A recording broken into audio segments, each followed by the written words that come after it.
Hi guys, Mrs. Bratton here, getting ready to do our read aloud for this week. This week we are doing Climbing Mount Whitney, which is a rough draft of an essay. You can find it on page 29 and 30 in your instructional packets.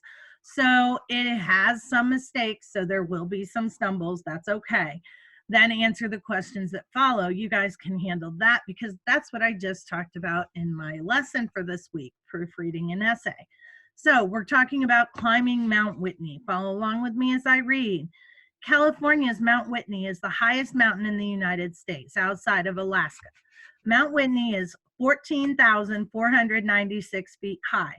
That's high, but not so high that it can't be climbed by a fit hiker.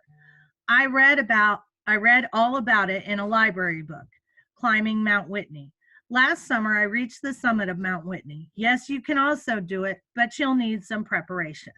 First of all, get in shape. The best training is climbing lower mountains or hills.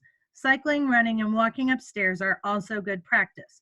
Occasionally do some activity like biking or inline skating for a really long time. Try skating for 30 or 40 miles or take a bike ride of 4 to 5 hours. Then try it with a backpack.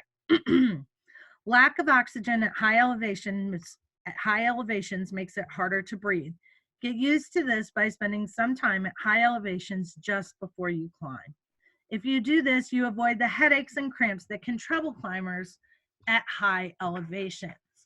Now that you're in shape and used to the height, rest. The day before your climb, take it easy.